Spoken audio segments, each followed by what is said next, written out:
We have the next film, which is a classic film, Stars in My Crown. Yeah. It's a Joel McCrea film, right? It is a classic. It's a classic film, right? So let's see. Starring Joel McCrea as Joshua, right? Joano Hernandez is Uncle Famous. Joano Hernandez as Uncle Famous. He is a black actor that plays dignified roles. Yes. Every role that we see him in, he is dignified. Surprisingly during that time period, right? Yep. James Mitchell is Dr. Daniel Harris Jr. Alan Hale is Judd Isbell. Ed Begley is Lon Beckett. Now, Ed Begley, he played in 12 Angry Men, right? As the one that was just so disagreeable. They seemed to give him these bigot parts, and I wonder if it was something in his personality makeup where they continue to give him these bigot roles. But again, here he is in this film, Stars in My Crown, 1950 Western, as a bigot. Dean Stockwell as John. Now, Dean Stockwell, you may know him as older, but in this film, he is a little boy. Yeah. We know who Dean Stockwell is. Now, get some of the films that Dean Stockwell has played in recently, but you know Dean Stockwell, right?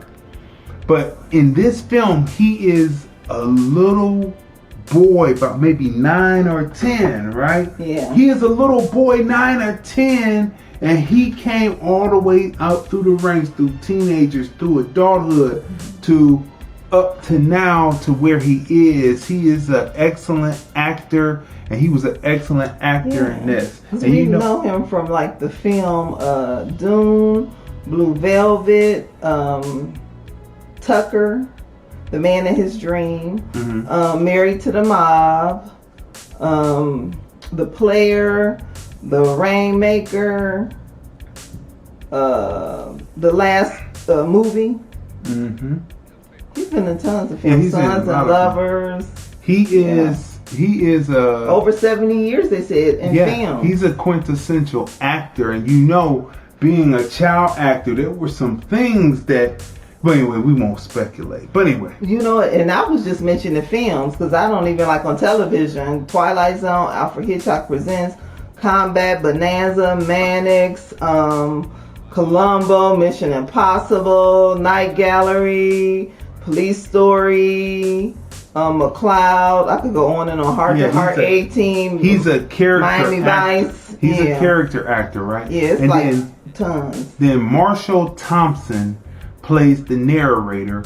The story is told through the John character played by Dean Stockwell, through his eyes as a child, being remembered by the narrator, who is Marshall Thompson, playing the John character, narrating the whole piece. He's the reliable narrator, right? Right. So here's the synopsis.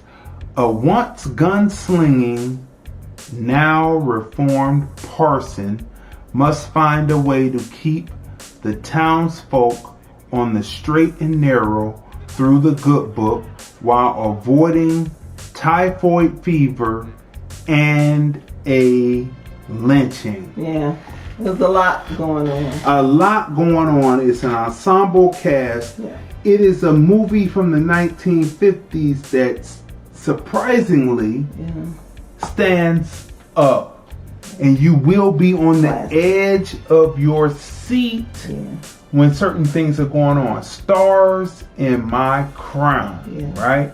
It is a great movie to watch. You will be on the edge of your seat. You will love it, right? We saw it on Turner Movie Classics, but it's also available on YouTube and also on Amazon Prime, and right? Hulu too, it says. And Hulu. right? I was about to say that, but I wanted to give 2. But thank you. So, cinematography, let's break this down. Cinematography is a 10. Okay. The storyline through line surprisingly stands up to today, which makes it a classic. It's a 10. Stars in My Crown, 1950 Western. You have to see it. Sound and editing and pacing. Sound and editing pacing is a 10. The pacing on it, it moves right along. Right. There's no doldrums in it. Character arc. You see each character take an arc. The little boy takes an arc. The parson takes an arc. Yeah. The doctor in the town that's coming in to replace someone is a 10. You have to see all this. It's acting skill and emoting skills. The mid angle and close-ups on this and the over-the-shoulder shots really give the opposite actor the opportunity to shine, right, up against the protagonist, right? Wardrobe and set, it looks like a Western, feels like a Western, feels like you're back in that time. Doesn't feel like it's 1950s at all, right? So that's pretty good. Locations that they shot this, which are probably sets on the studio, is a 10. Story beats, connecting what happened previously. There's a story about typhoid fever and connecting the dots on that. That's beautifully done. So it's multiple things going on in this town with an ensemble cast driven by Joel McCrea. And that's a 10.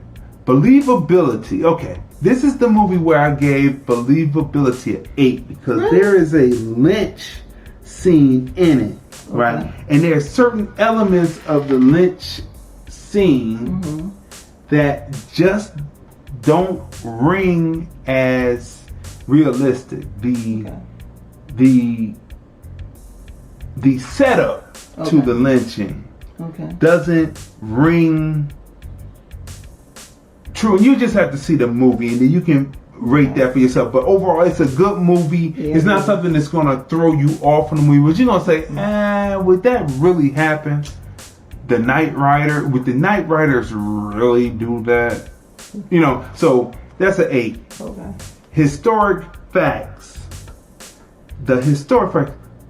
The guy, there's a silver vein that is running through, and the Hernandez, Uncle Famous, his land, now he owns this land. Which is believable. Right? He owns this land, but there's a silver vein that's running through his land, and the character, the Beckett character, wants to pay him under $1 an acre, right? And so you just have to see it and you be like, well, this is telling the story about how black people lost their land. Right? So the historic fact on that is a 10. So what would you give Stars in My Crown? You know, I would give it a 10. It's a great film. I love all of the acting. And what really stood out, I had the cast up when we were. Now I'm looking for it. The new phones are just going haywire these days. Was it Juano Hernandez? I love to see how he was embraced by his community, because it was two different sides to. He was embraced by his community. You know, he seems to have been there for like years because a lot of the townspeople know him. A sweet elderly, you know, black man who owns property. He's providing jobs to the community.